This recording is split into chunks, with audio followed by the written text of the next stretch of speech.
Now the first cut I will make will be right here, which will represent the back.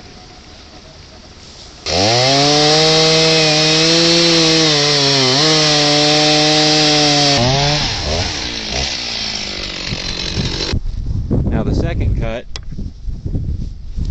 will be this one for the seat. Now I like to take my saw, nick and drag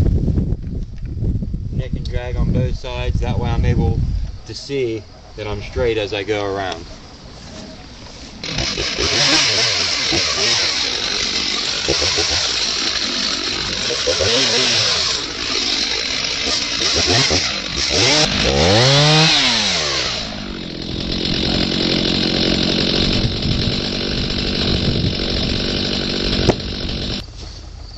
Okay, now what I want to do is I want to make a cut right here, or a line, about 4 to 5 inches below this for the thickness of the seat.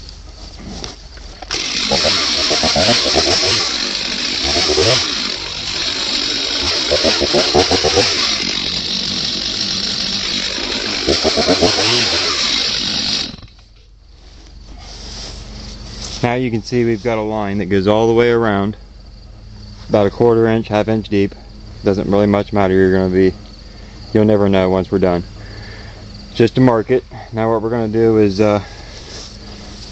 trim this off down here to make it similar to the one right next to it.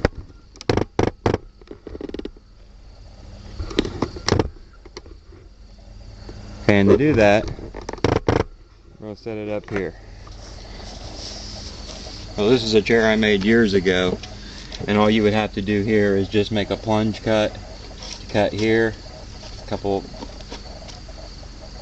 other cuts, and you'll have this one done.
Nothing fancy, just a couple little chairs.